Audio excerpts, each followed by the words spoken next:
Sir మాకు 12 గంటలకు మాకు ఇక్కడ తెలిసింది సార్. ఉదయం 12 టైం అవుతుంది. మాకు తెలిసిన వెంటనే మా స్కూల్లో ఒక 300 మంది పిల్లలు చదువుతుంటారు ఇక్కడ. వెంటనే పరిగెట్టుకు వచ్చి మాస్టర్ చెప్పడం జరిగింది. స్కూల్ అంతా కూడా ఖాళీ చేసేయమని చెప్పాం. సరిగ్గా భోజనాల టైం అన్నది పిల్లలకి. వాళ్ళందరినీ కూడా బయటికి పంపించండి అని చెప్తున్న వాళ్ళు వెంటనే హెచ్ఎం గారు ఇవన్నీ ఎలక్ట్ అయ్యి అది చూసి సిచ్యువేషన్ ఇది కొంచెం విపరీతంగా ఉందని చెప్పేసి వెంటనే పంపించేయడం జరిగిందండి. అదే అప్పుడు మొత్తం కుర్రోళ్ళందరూ ఏం చేసామంటే ఇక్కడ ఒక 10-15 మంది ఇప్పుడు ఏదో వర్క్ చేసుకున్నా ఏం చేసుకున్నా అందరు ఇక్కడ సర్కిల్ అండి ఇది మాకు. అందరు ఇక్కడ ఉంటారు. ఎప్పుడైతే ఇక్కడ బ్లోట్ అది ఫైర్ అవుతుందో పొక్క కింద మొత్తం ఏమైందంటే మొత్తం గ్రామం అంతా కమ్మేసిందండి. అలాగే ఇక్కడ నుంచి గ్యాస్ అండి. గ్యాస్ కదండి, అప్పుడు డీజిల్ ఏదో ఫైర్ అయింది మొత్తం మీద. ఫస్ట్ మొత్తం అంతా అలాగా మొత్తం గ్రామం, మా గ్రామమే కాకుండా పక్క గ్రామం కూడా కమ్మేసిందండి. ఇంకేం చేసామంటే కుర్రోళ్ళందరూ ఒక 10-15 బళ్ళు వేసుకునండి ప్రతి ఒక్కరిని ఇక్కడ నుంచి వేరేగా తరలించడం జరిగింది. కానీ ఏ విధమైన ఇన్ఫర్మేషన్ మాత్రం మాకు ONGC తరపు నుంచి అయితే రాలేదండి. మాకు మేము ఎలక్ట్ అయ్యండి అంతే.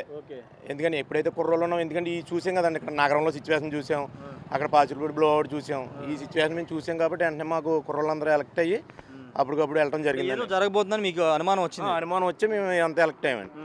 ఎప్పుడైతే అక్కడ బ్లాస్ట్ వీళ్ళు వెళ్ళిపోయిన తర్వాత వాళ్ళే బ్లాస్ట్ చేశారని తెలిసిందని మాకు. బ్లాస్ట్ చేసేటప్పటికి ఈ లోపల ఎంపీ గారు, ఒకటిన ఎంపీ గారు, ఎమ్మెల్యే గారు, కలెక్టర్ గారు కూడా అక్కడ నుంచి రావడం జరిగిందండి.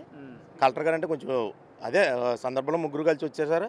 నిన్న పొద్దు నుంచి కూడా అక్కడ ఎంపీ గారు, కలెక్టర్ గారు, ఎమ్మెల్యే గారు ముగ్గురు కూడా నిన్న పొద్దు నుంచి కూడా ఇక్కడే ఉన్నారు. ఇక ఎప్పుడైతే బ్లో అవుట్ జరిగిందో అప్పటి నుంచి కూడా ఇంకా బయటకు వెళ్ళదండి, వాళ్ళు ఇక్కడే ఉన్నారు.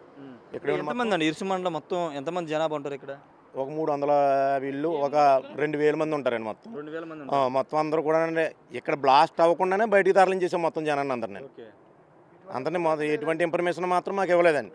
ఎప్పుడైతే బ్లాస్ట్ చేస్తారో ముందు మాత్రం పైనుంచి ఫోన్ వచ్చిందండి మాకు. ఒక అతను ఫోన్ చేసేమన్నారంటే మీరు ఇక్కడ ఖాళీ చేసేయండి అన్నాడు. ఎప్పుడు చెప్తారో విషయం అని చెప్పేసి మేము అడిగాం. స్థానికంగా ఏంటంటే నిన్న అందరూ కూడా చాలామంది పిల్లలతో భయభ్రాంతులు అయిపోయి మేము వెంటనే తరలించినా కానీ చాలా ఇబ్బందులు పడ్డారండి నిన్న.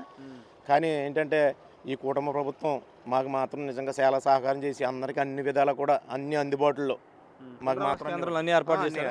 అన్ని ఇక్కడ ఒకటి లక్వరం ఒకటి ఏర్పాటు చేశారండి, ఎంపీ గార్డియన్స్ అండి. గోడపల్లి ఏమో అక్కడ ఒక క్యాంప్ ఏర్పాటు చేశారండి.